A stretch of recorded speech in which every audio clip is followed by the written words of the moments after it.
And we are live. Hey, ladies. Let me know if Hello. you Good all hear me in evening. the background. I don't so far, so hopefully we'll stay that way. It's been what, 2 weeks since we've come together? Did we miss two shows? I Yeah, think so. Yeah, it it's been seems like kind of longer, busy. but yeah, probably about Okay, 2 Hopefully they weeks. missed us. Yeah. I hope so too. So, anyways, we are back. We are three P's in a podcast. Welcome to our podcast. We want you, first of all, thank you all for joining. We want you to hop down and engage with us as we talk. If you catch the live, we'd love to hear what you have to say about our topics. I am Veronica. I am Bo. Welcome to the and show. I and I am E.M. Thank you for joining us this evening. Okay. So I know that everyone, we all are busy, so I will go ahead and jump right into it. So my topic, you all, tonight is about, there was a story circulating, I believe it was last week, it may have been a few weeks ago, about a drummer. He's a drummer for a church, and he said that he was, did we lose EM? EM? I'm Oh, here. Keep okay. talking. I'm listening. It was a young man who had posted on social media. He said he's a drummer for a church, and he said that apparently he was having car trouble and he couldn't catch a lift. Something was going on where he had to walk to church. So he said he was walking to church and he was about a mile away, and the pastor of the church drove by him. Now the pastor did not stop to um to pick him up. The pastor just waved and kept going. Um so that's kind of what's driving my topic, driving my conversation tonight. And so you all know how I like to do. I like to just go ahead and do a little reading, and then I'll go in and I ask the questions. I have a little video that I want to share that's aligned to this topic. So I'll go ahead and read my content, and we'll take it from there. So, of course, my topic is I'm not a chauffeur, because when this young man talked about it, the pastor responded. He said, I'm not a chauffeur. Let me go ahead and add that to the stage. A viral story claims a church drummer was walking to church. With about 1 mile left when his pastor drove past him, waved, and continued driving. After the drummer allegedly shared the experience online, the pastor reportedly responded, I'm not a chauffeur.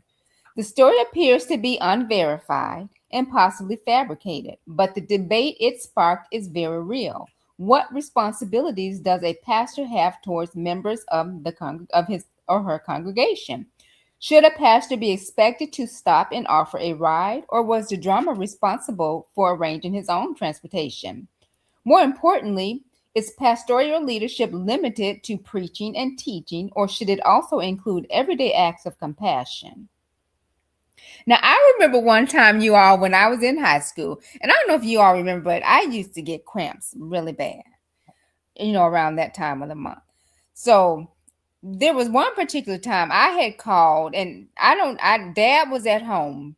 Dad wasn't working this particular day. I'm not sure why, but I called home, and dad said, well, you can come on home and lay down. So I was walking home, and Elder Taylor rolled past me. And, I used to love, I loved Elder Taylor. He was such a soft, sweet man, Mhm. but when he got in that pulpit, you all know how he preached. He had a powerful voice when he sang. Authority. Yeah.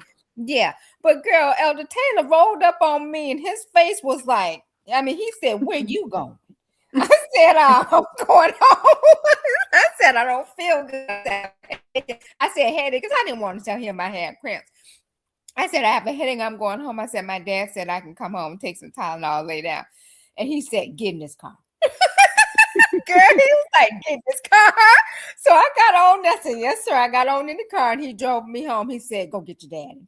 And so, luck, girl, thankfully, dad was still home, and he came to the door, and he said, oh, I'm just making sure, and getting the home safe. Dad was like, all right, thank you. He drove. So that was Elder he was our pastor. He could have just, but he made sure I got home safe. And more importantly, I think he was making sure I wasn't out there doing something I didn't have no business doing. Yeah, so my questions are, would you expect your pastor to stop and offer you a ride? Was I'm not a chauffeur an insensitive response? Do church members sometimes place unrealistic expectations on pastors? Should pastors be held to a higher standard of kindness? if the story is fake, can it still inspire necessary, meaningful conversations? And I think yes. And then also now the video that I'm going to share, I'll go ahead and share it now. Um, where is it at? I think this is it. Let me remove this one and we'll come back to that. Okay, so this is a post by Kiara Sheard, and I believe Kiara Sheard is now, preaching or something now. But she's a leader in the church, so she made this post, and I think this was last week, and it quickly came down where she was selling furniture, and I said I'm gonna go in here and see what these comments are saying. It was a variety of comments, but people quickly started saying, "Well, why?" And I'm gonna be very transparent. My first response when I saw this, I was like, "Well." I'm surprised that she's not donating it. She's selling it.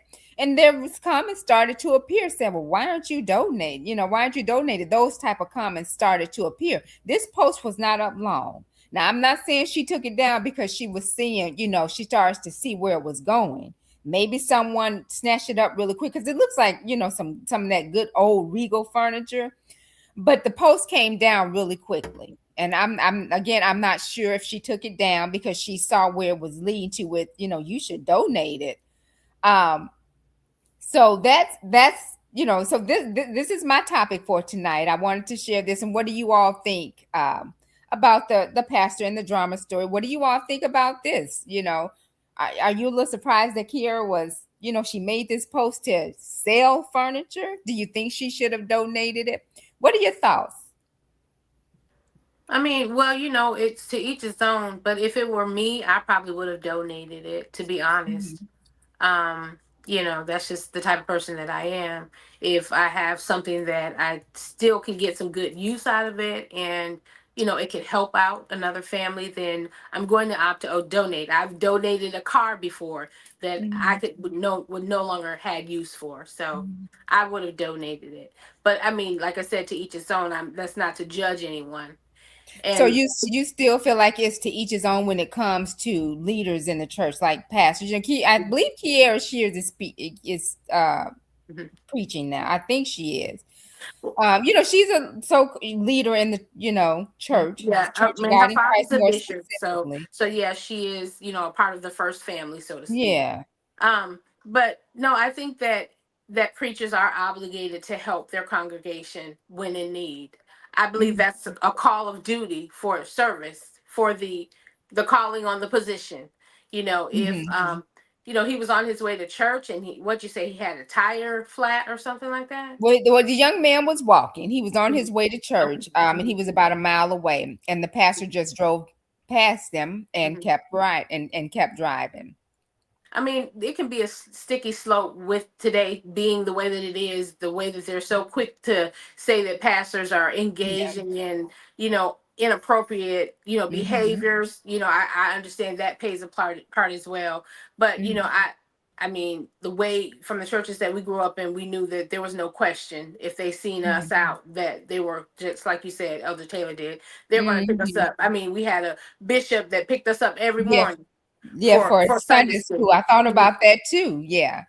So, Mhm. that's just my view on it. I feel like, it is the humble and the, right thing to do to pick them up if you both are headed to church. But like I said, because of today's society and accusations, I understand that is, that point of view as well. Mhm. But and I do So understand what you're saying also, but to say I'm not a chauffeur to me yeah, is a and very Exactly. so that's Mhm. that's where my opinion comes in at, Mhm. because as a pastor, as a leader in the kingdom, you are a servant.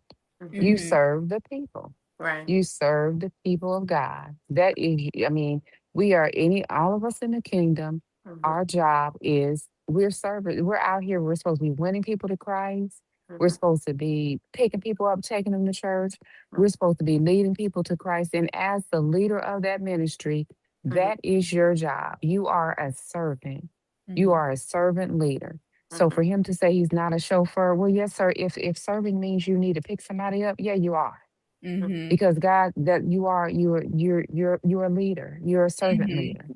Right. Now Right. the only caveat I would say to that, if this was a female, I Mm-hmm. would understand him leaving her there. And but what I would have said he should have done is either pick up his phone and call somebody and Right. say, Yeah, "Hey, I agree go. with This Yeah. young lady is walking to church," or he could have parked and wait with her on the road till somebody came to pick her up. that. Mm-hmm. But for it to be another male, and I understand all things happening and people are being blamed for stuff and saying that the pastor groomed them and all this stuff, and he may not want to put himself in that position, but that was not his reason.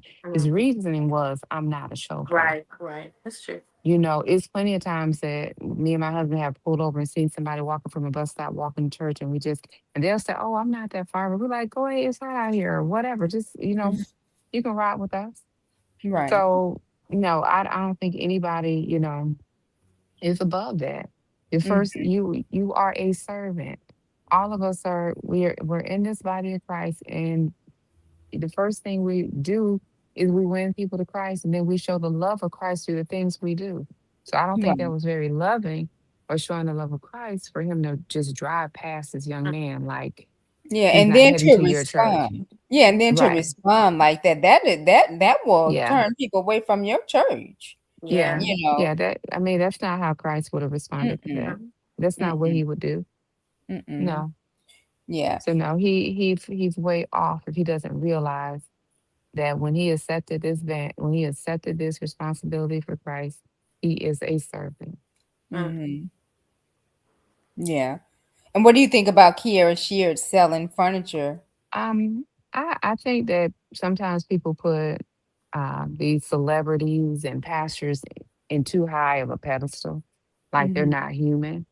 Mm-hmm. Those are her belongings. If she wants to sell them, go ahead and sell them. If she Mm-hmm. wants to donate them, donate them. You never know why she was selling it. How do you know she wasn't selling it to donate that money to something? You don't Yeah. know. You don't know Mm-hmm. what that cause was, why she was selling that furniture. So I Mm-hmm. think that if she wants to sell her furniture, she has every right to do that. And she shouldn't let people bully her or make her feel bad for doing it. Mm-hmm. So, I mean, if she wanted it, everything is not spiritual. I won't say she was led to give it away or Mm-hmm. whatever, but people sell furniture online all the time. And a lot of people who are on there saying they would be giving it away, they wouldn't give it away. Mm-hmm. Wood, it's hard to Well, find I good think wood they were saying furniture. they didn't say they would give it away. They asked her because people, feel like, they're the But first see, family. that's another thing is that people assume all these people are super wealthy and they're So not. rich, and they're not. And That's they another are thing. They are not. not. A They lot are of a not. lot of the wealth for these guys ain't even $1 million. Mm-hmm. And you think because you see them on TV or they're selling records or they're selling at Mm-hmm. conferences, at concerts and stuff, they have millions and millions of dollars. And No, they don't. they Yeah. don't. They don't. Even Yeah. if you look at a TDJ, if you look at his net worth, it's not going to be up there like in the hundreds of millions. Mm-hmm. It's Yeah. not. But So it is a few million now. But I know right, it's it yeah. is. It's in the It's not millions. Elon Musk. It's not Elon Right. Musk money. Yeah. Right. I get what But you. I'm saying even I've looked at like some of our even the really popular singers that we like. I mean, the most I've seen is their net worth to be around $3 million. And that's not a lot. When you Mm-hmm. look at the houses they have, you look at the Mm-hmm. cars they drive, you That's look why at the so trips many they people take, are it's not a lot. underwater. Like, and I know we're talking about like a lot of these housewives and stuff. I Right. believe those people are living way beyond their means. Right, exactly. Because a Mm-hmm. million dollars does not Reality go where shows. it used to go. If you These have a million reality. dollars, you're not even really wealthy anymore. Yeah. What's a Yeah. millionaire with $1 million? Yeah. Yeah. So no, even 5 million, that's okay. Mhm. But Yeah. Yeah. So I just so I thought it was think I thought it was interesting. And I'm like I said, I'm gonna be honest. When I first saw her selling it, my first thought was, oh, I'm surprised that she wasn't donating. I was surprised to see her just selling online like that. I'm just gonna be honest. I'm not saying anything is wrong with it. I probably would have done like a private sale or something right, because she is Kira Shear. People are right, going to right. so I would have think that like there are like these stores that sell mhm. furniture Mm. for you. I would have Mhm. think she would have done something like that and Mhm. let a store handle those sales for Yeah. her versus putting it out there like, Putting her face are on they it. gonna Yeah. come to Kira Shear's house and pick up furniture? Right. I mean, why Right. would you? I mean, in this climate, in this society, I wouldn't want anybody coming to my house. Mhm. Yeah. Yeah. Or meeting anybody like that. Right, Yeah. exactly. Yeah. So, but yeah, so that was my topic. Anything else anybody wants to add? All righty. Well, we will move on to you, Bo. Okay, so as we know that we were ready to go with our subjects and stuff last week, and everything was fresh, and I knew what I wanted to talk about, and it was a hot topic, but after the week went on, it kind of simmered a little bit, and we got busy today, and I didn't really get a chance to do the research that I usually do. I usually have my printouts and everything, so I just pulled up a couple of things, while we're sitting here. So my Mhm. topic is, are the U.S. protective services really safe and protection for African Americans? Now, I think that question really goes without saying. We all know of so many statistics of things that have happened when African Americans have called the police or have, been victims of the foster care systems, and hospitals, Black women who were in labor and not taken seriously. So, in my opinion, I think that it's like a two-edged sword. Like sometimes it can work for us, but it's not a guarantee. It's not a given that it's going to do what it's supposed to do when it comes to African Americans. And I was just looking up some statistics since we've been on the phone. I mean, since we've been on the line.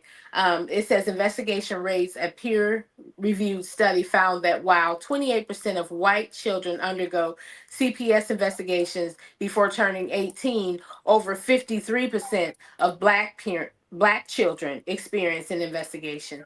That's pretty high. So that's like more than half of black children. I know we've never encountered any of the CPS services before, but unfortunately I do know, some people who have.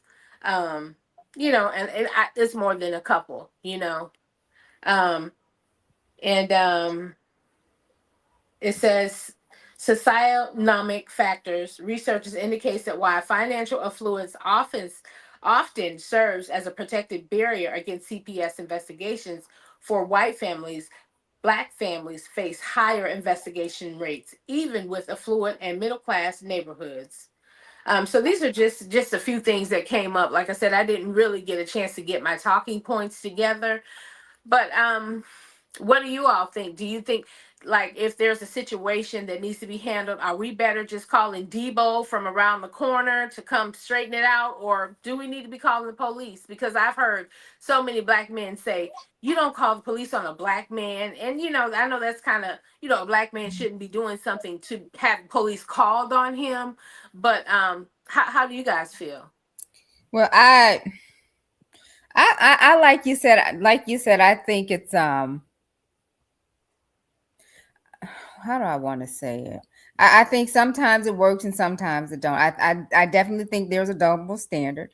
There's a video out there on TikTok now, and it's of these two little bitty white boys. They're about six, maybe 6 and 7, and those little boys have real handguns, and Mhm, they are aiming them at the police. mhm, They were even, and they someone had put in the comments in the longer video, they were even shooting, and thankfully none of the cops were shot, and the mhm, police were like, drop the gun, drop the gun. And mhm, but now there were, one of them had on, like, I think a blue shirt, like blue and white shirt, and then there's the other one, the main character, I'm gonna call him, had mhm, like his main color in his shirt was red.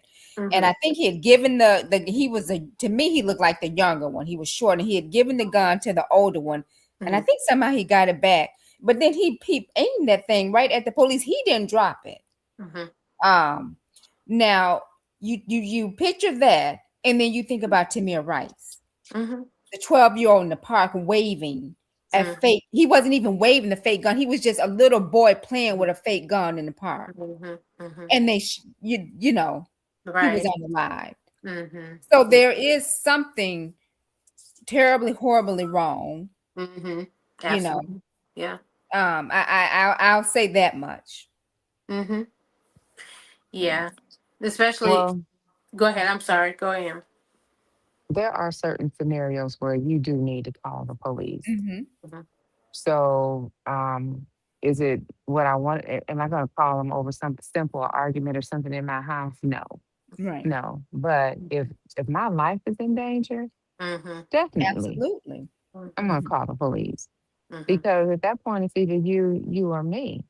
Mhm. So, but I don't think they need to be called for minor things, Mhm. minor arguments. And sometimes that happens, even when you have couples who get into arguments. And I've seen it where the man don't even touch, he ain't touched Mhm. her, Mhm. but she'll touch him, and then we'll call the police. And then he end up going to jail if something happens.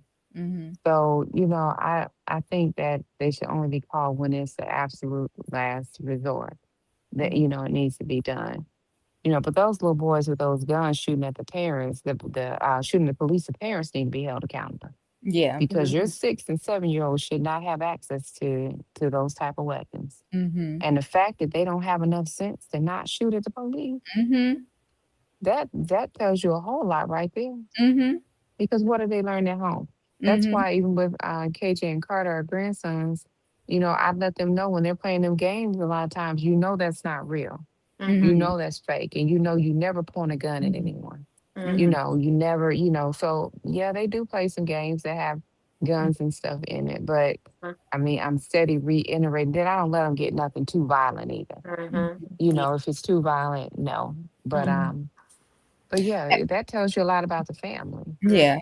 And then when it comes to healthcare, now I haven't really experienced a whole lot. I've been, fortunate, or unless I have blinders on. But there was an incident that did happen to me when I was young. I was in my, I want to say, my 20s, and I didn't go to the doctor a lot. So if I went to the doctor, I really was not feeling good, because I think I have for the most part, I think I have a high tolerance for, when I'm sick and stuff. But I think it was my first time ever having the flu, and I was, coughing up, so I went to the doctor. And I remember there was this young, blonde doctor, she was female.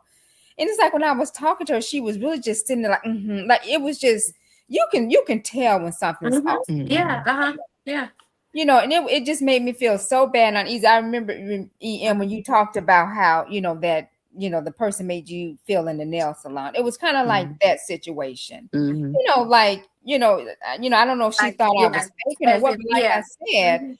you know, I really was feeling, and I think that Yeah. she did end up giving me some antibiotics and stuff, but it was just the way her bedside manners as a doctor Yeah. was horrible. Absolutely. And I was so young Mhm. back then, I didn't have the mindset, to Straighten her complain out. for her to, yeah, Mhm. yeah, write it, go ahead and take it above her and express to whoever's over her, you know, Yeah. how she I made had me it. feel. It was a horrible situation. It was just, I A don't bad know. experience. Yeah, it was a Yeah. very bad experience for Now me. that you mentioned that, I hadn't really, spoken on too much on things that I've experienced, but I can say that I Mhm. have experienced something, probably more than once. But it makes me think of a time where I think I had a stomach flu, and I Mhm. went to a hospital, and it was the doctor. She came out. She took me in a room, and she's Mhm. asking me what's wrong with me and everything, and she's looking at me. And I had to be probably in my late 20s,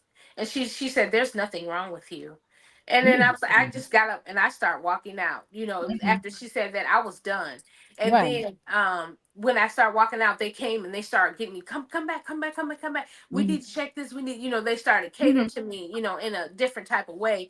And so then she came in there and I was in this chair that you could Mhm. turn upside down. And she turned the chair upside down Mhm. and left it for about 15 seconds and then turned it back up and then took my blood pressure, and my blood pressure was high after she Mhm. done that. And like you said, when we're young, we don't really know Mhm. how to deal with Right. situations like that. But that was once when I felt like she done that Mhm. because I was a black female. Yeah. That's what I felt. So Yeah. yeah, I Yeah. did feel that Yeah. before in the hospital system. Yeah. And then I did have, and then I know we got to get to you, EMI. This is my last on this. But I remember I did have, when we lived in Minnesota, I was coming home. I remember I worked at Target, and I was coming home, and my tail light was out. I did not know the tail light was out. And I remember it was raining outside, and this police officer pulled me over. And that was when I first come back. It was after my first year of college. Remember, I come back and I dropped a lot of weight.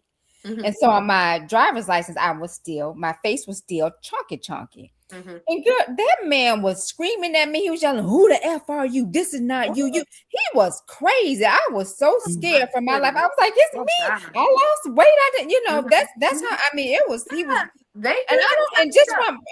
from a light that was out.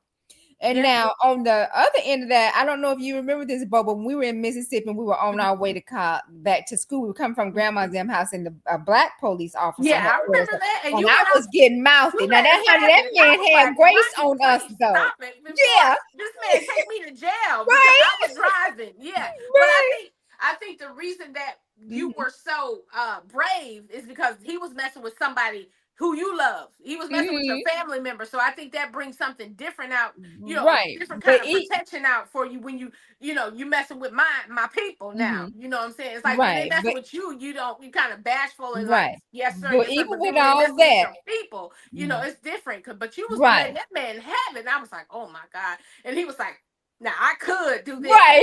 Now, He if you gave us don't stop grace. it. He great. You're right. He Yeah, gave I us remember. grace. And then there Mhm, was one other time that I'm done. I was in Virginia and and I mhm, had that Camaro. Y'all remember? And that mhm, girl, I used to put that thing to the. Ooh, I used to. mhm, So I used Now, to mhm, put Rocky, you that ain't pedal to never drove fast now. yeah, but Don't don't don't try to act with like that it. mhm, Camaro, I'm mhm, telling you, it We just all done. But know how you anyways, he got your pulled me driver's over. He license. pulled me over, and mhm, he was like, "Do you know how fast you're going in this thing?" mhm, And I was like, "Well, I'm just running a little late for work." And it mhm, this minute, it seemed like it was because when he came up and he looked and saw it was me. It was like he almost couldn't believe this little, I was sitting in there, mhm, and he was like, and he would talk to me more like a mhm, fatherly, and mhm, he was like, "I'm not gonna write you a ticket this time. You slow this thing down." mhm, And he said, mhm. "Get to work safe." So Yeah, it's different that was a scenarios. good one. Yeah, Yeah, there's some good yeah, officers. yeah. Everybody's So not it's bad. not Mhm. like you said. I wish it was consistent Right. all the And time. since you brought up those things, Yeah. I know that we're getting to Ian, but there's one more situation that Mhm, I feel deserves to be told about. And mhm, it was a situation with the police officer. Now, mhm, we moved to Florida. Our parents moved to Mandarin, which was a mhm. predominantly white or Yeah. affluent Right. area in where we live in Right. Florida. But there's this park that I used to go to Mhm, walk my dog all the time. And mhm, I was on this road going to this park one day, and this police officer got behind me, mhm, and he pulled me over and he said, "This tag is stolen. This tag doesn't mhm, belong to this car." And I'm like thinking to myself, "What? I know good mhm. and well this tag is in my name. Why in Right. the world would I have a stolen tag? Me? A stolen tag?" Mhm, Mm-mm. So, anyways, it was recently, cell phones had just came out around that time. mhm, Cell phones weren't as prevalent as they are mhm, now. So I got on the phone and I called mom, but he mhm, didn't know who I was calling. So I got mhm, a phone. I said, "Hello." I said, "Yeah. The police just pulled me over." mhm, "Yeah, uh-huh. He's saying that my tag is stolen." mhm, "Yeah, he's saying that the tag that's on my car doesn't belong to my car." And mhm, mama was just talking to me and stuff and just talking, and he heard me. Then he went, he took my license, then he came back and he was like, "Everything is fine, you can go." And I think that's because mhm. he didn't know if I was talking to a lawyer or who I could have been Right. talking to. But he was messing with me. He lied to me, blatantly lied to me Right. Mhm. about my tag because there was no way that the tag was stolen. I bought the car from a car lot, and Right. it was in clearly in my name, but I think he was just bothering me because I was in Mhm. that neighborhood and I was black. Right. Yeah. Yeah. Yeah. Yeah, I Mhm, think when it comes to medical care though, I've mhm, Mhm, gotten to the place in my life. I kind of when I build my medical team, I know who's going to work and who's not. mhm, So mhm, if I go to a doctor and I feel like this ain't gonna work, mhm, one of the blessings since we moved here is I did find a young African American mhm, female doctor for my mhm, primary, that's good. and she's probably in her late 30s. Mhm, I mhm. personally don't want a doctor that's too too old, young. but I Mhm, don't want them too young mhm, Right. because I've had what happens is when you have a doctor you really like, all of a sudden you get that letter, they're retiring, mhm, or Mhm. so I like them to be right around middle because I feel like they still update, they have some experience, but they're not on their way out. They mhm, may be on their way to another practice, mhm, Right. but there are some doctors I haven't found here. But when I was in Florida, I had a great medical team because had about 5 or 6 doctors for different mhm, things. Mhm. One of my favorite doctors, she was from India,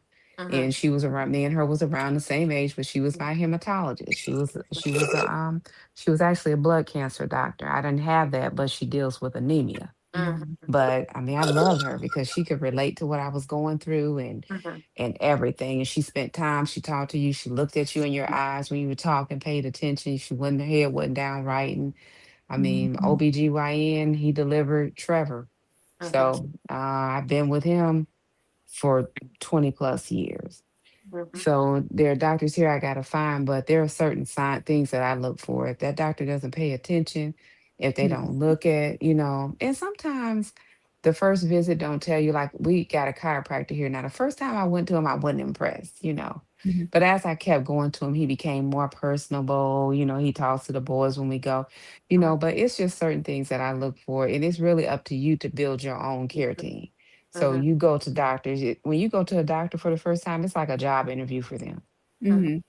So you really interviewing to see if that's somebody you want to go to. So you Mhm. I should take it agree. serious. I Yeah, agree with that, take it and I very think serious.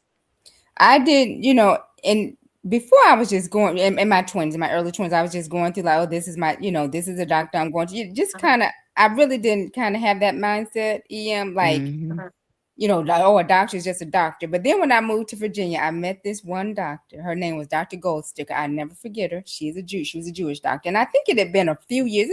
I wasn't. When you're young, you take stuff for granted. So I really wasn't getting pap smears every year like I should. And I think it had been maybe, oh, I don't know, 3, 5 years. But it was been some years since I had my pap smear. And she was like, "Why have you?" She was just really Hmm. concerned, and every year I wouldn't get a letter reminding me. Dr. Goldsticker would Mm. call me, and like you said, when she talked to me, she wasn't holding her head down. Yeah. And she Hmm.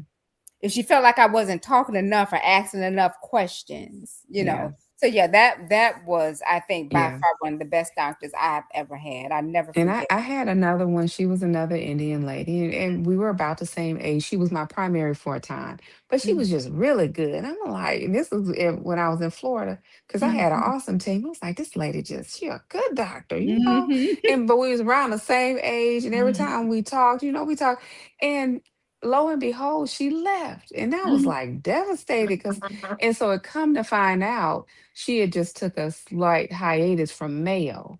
She Mhm. actually taught doctors at Mayo. So she Okay. wasn't a normal primary care physician. Mhm. So she had just took a little time off. I guess she had her last daughter graduating from high school and she wanted to spend time. So being a primary physician freed up her time so she wasn't at Mayo. So she actually Um, was like a high profile doctor at Mayo who taught other doctors mhm. and just did primary care for a short term. And I was like wondering, why is this lady she's so relatable. She Mhm. was easy to talk to. She told me about holistic Mhm. stuff. Most time Yeah, that's the primaries big don't do doctor. that. He's telling you Yeah. that. Yeah.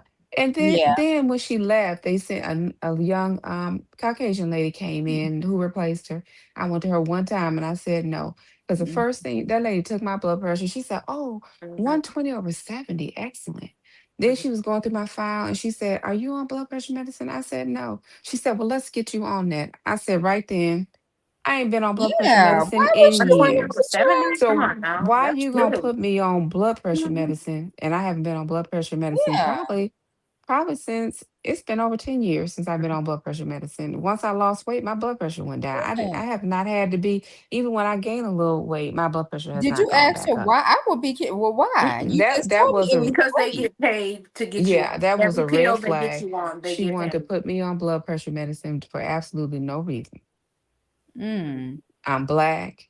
I'm over 50. Let's put her on blood pressure medicine.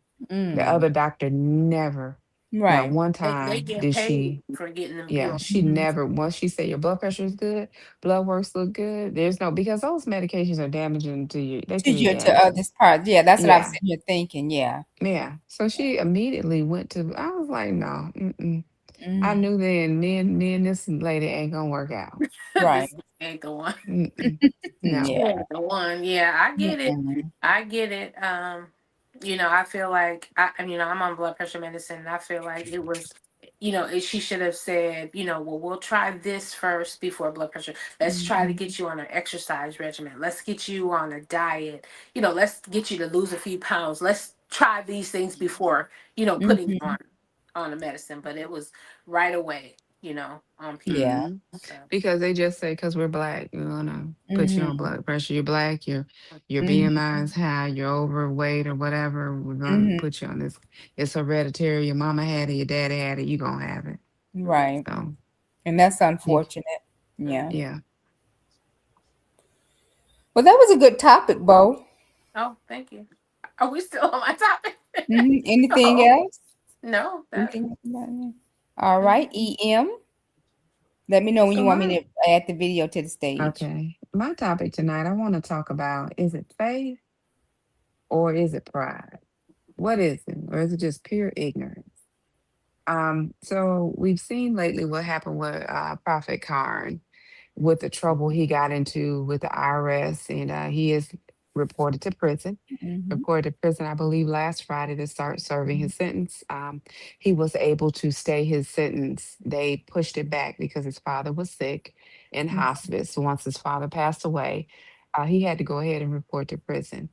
But there's some things he said, and I wanted to talk about that a little bit because I see so many opinions and people talking, laughing at him, or some people are praying for him, different things. Mm-hmm. But Veronica, you can go ahead and Let me play the play it. video. Check this out. Believe it. You better believe it. You better believe it.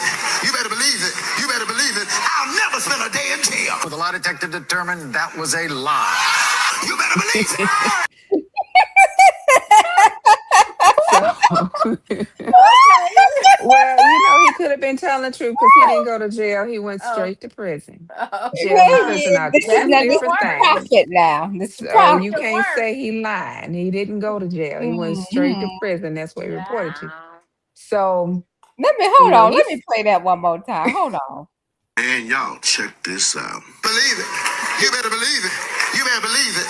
You better believe it. You better believe it. I'll never spend a day in jail. The lie detector determined that was a lie. You You better better believe believe it. it. so he looked good saying it in that magenta Right. suit and that blue. He's got him. sharp now.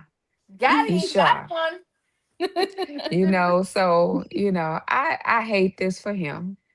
I really, to be honest with you, I was praying that there would be some mercy and Mm-hmm. leniency given. But the fact, I think that he was in a space of grace where Mm-hmm. he may have not gotten any time, but Mm-hmm. he went and filed some more taxes and put false information on them while he was still in this process. Mm-hmm. You know, I believe that God gives you a space of grace, and he may have had a space of grace, but Mm-hmm. he went and did the same thing Mhm. while you Mm-hmm. was already fighting this in court.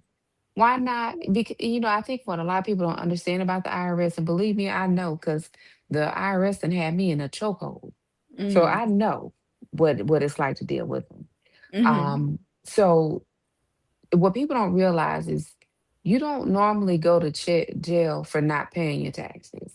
Mm-hmm. You go to jail because for tax evasion, for not filing your taxes, Mhm. Mm-hmm. or for fraudulently filing taxes.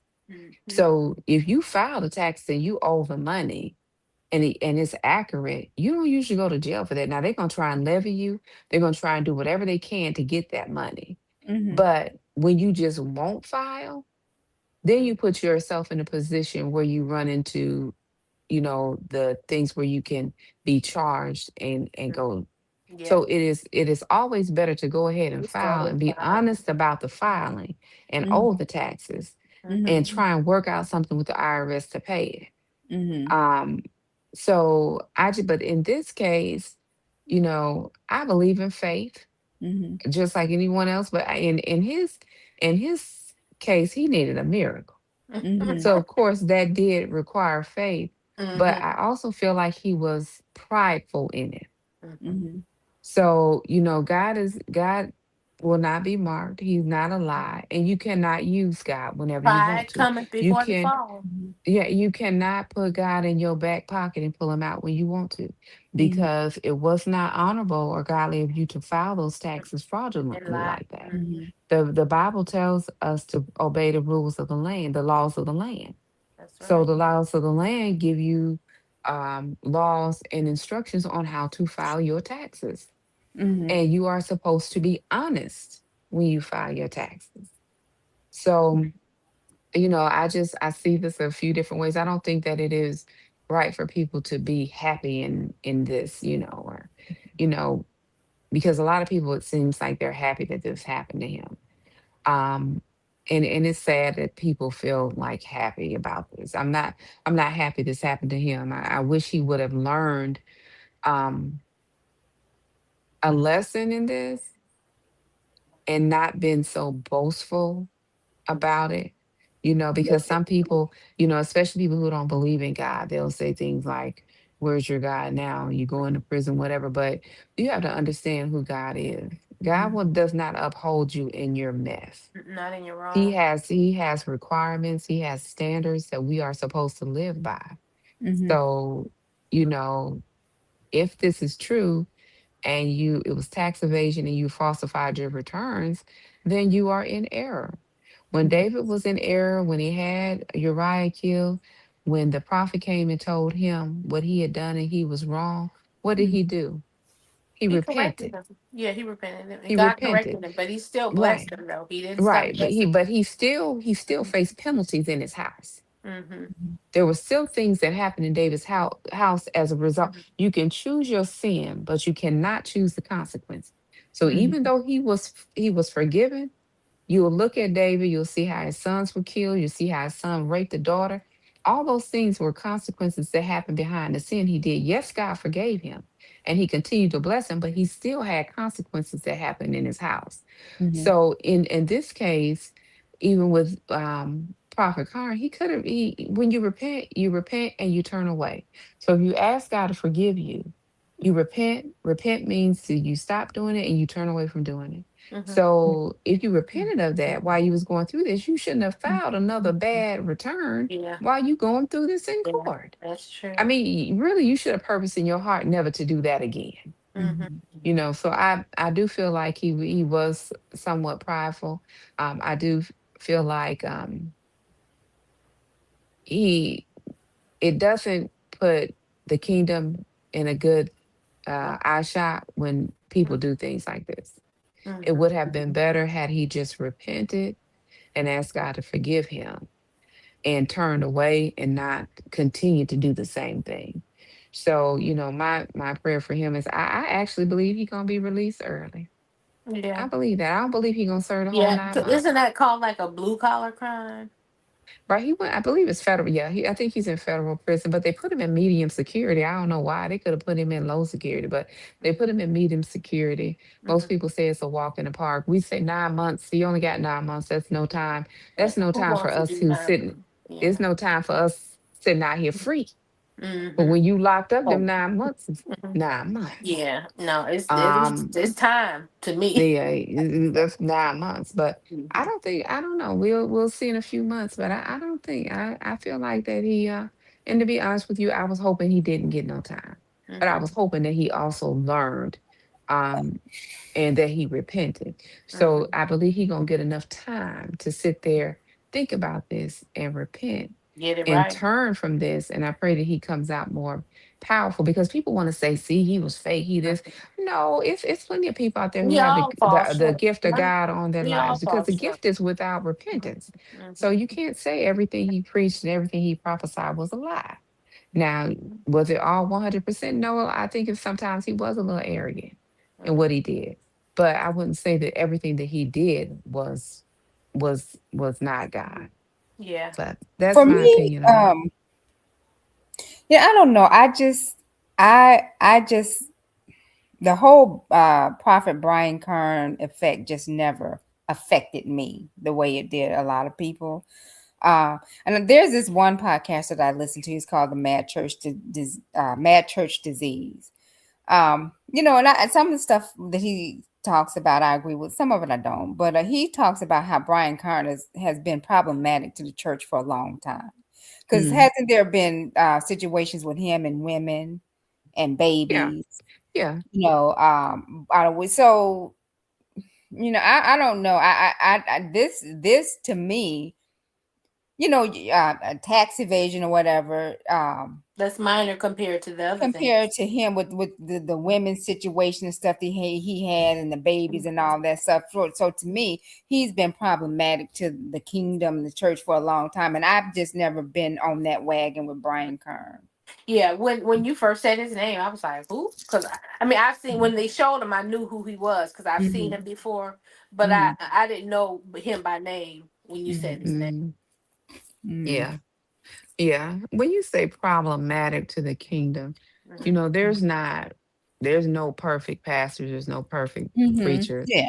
Me personally, for a young man like him who's grown up in the church, it's always I mean, I could be wrong, Mm-hmm. but it's always a red flag when he is old as he is and he ain't got no wife. Mhm. I always, thought, this man should have a wife. He Yeah, apparently he I mean, likes I've heard women. people say things like that before, but I don't agree with that. But I mean, There are some people who I believe are called to be single. And they will be Mm-hmm. single all their lives. Mm-hmm. Um, but to me, a young man like him who's a leader in church, I would think that he would have a covering, that he would have a wife. Mm-hmm. And you obviously like women because you've had plenty of issues with them. Mm-hmm. So because you have dated, you have had relationships. So I think Mm-hmm. it's kind of, there's a another red flag. Mm-hmm. well-known pastor out there who was single for many years. I can't think of his name right now, but Grace Jones's brother. Yeah, you talking Mm-hmm. about Noel Jones? Yeah, Mm-hmm. and he's been single for many years, and he's well thought of and spoke of as a He's preacher. married now. Noel been But married, it took him forever to marry that but woman. he was dating. He had been dating for a while, and he'd been on Yeah, TV dating and stuff. yeah, Mm-hmm. yeah. I mean, he So, dated that woman for a while, but he was 60 something years old getting married. Mm-hmm. So that's but I don't Mm-hmm. know if was she his first wife? I don't know. I I don't don't think know. I, so. But yeah, I I I know could think be he wrong, was but I married don't think before. so. he's always It's been one. single as in his ministry that Mm-hmm. when as far as I Yeah, follow. now I'm talking young single men. Right. Mhm. If they've been married before and divorced, that's one thing. And to me, that's kind of red flag too. Yeah. Mm-hmm. But Mhm. if you're a young man and you've never been married, Mhm. Mm-hmm. and Mm-hmm. the Bible says a man that find a wife. So a Mm-hmm. man is supposed to find a wife. Mhm. Mm-hmm. So you're not supposed to find a whole bunch of girlfriends, a whole bunch of women Right. in church and And have have babies them. with them and stuff. Yeah. Yeah. So, but Mm-hmm. I do believe that God called him. I do believe there's a gift on his life, Mm-hmm. but unfortunately, he started very young. He started preaching in church very, very young. And he probably shouldn't have been given the exposure and stuff he was given at that young age. He should have been made to sit down, to be taught, to, live right, have some integrity, instead of them putting him on a pulpit when he was a little boy. But he's been in church, all his life, and he know church.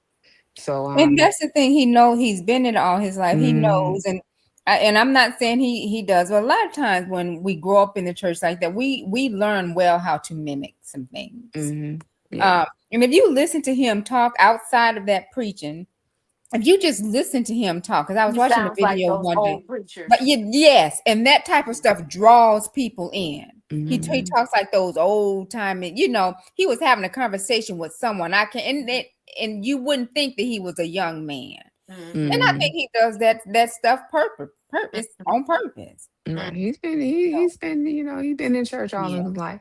yeah. That's what he's been doing. But he should have been taught, and Mm-hmm. he should have had another problem is a lot of people don't have leadership. Mm-hmm. Everybody should have somebody that's over you. I Mm-hmm. know a lot of people don't believe that. That's why people came from under the Church of God in Christ and stuff, Mhm. because they don't want nobody over them. Mhm. So they Mm-hmm. go non-denominational. Mhm. But everybody, and then you have this whole group of people that's saying, God is over me. That's who. No, you need to have somebody you're accountable to. Mm-hmm. Yes, God, you're accountable to God, but you need to have a covering, a leadership, somebody that you're covering with. And we have too many renegade pastors and Mm-hmm. prophets and all these people popping up. They're not required by anybody besides, well, they say God, to be held accountable to. And there needs to be some accountability. But Yeah. one day, all of us will be held accountable. One day, all of us will have to stand before God about the deeds that we have done in this body.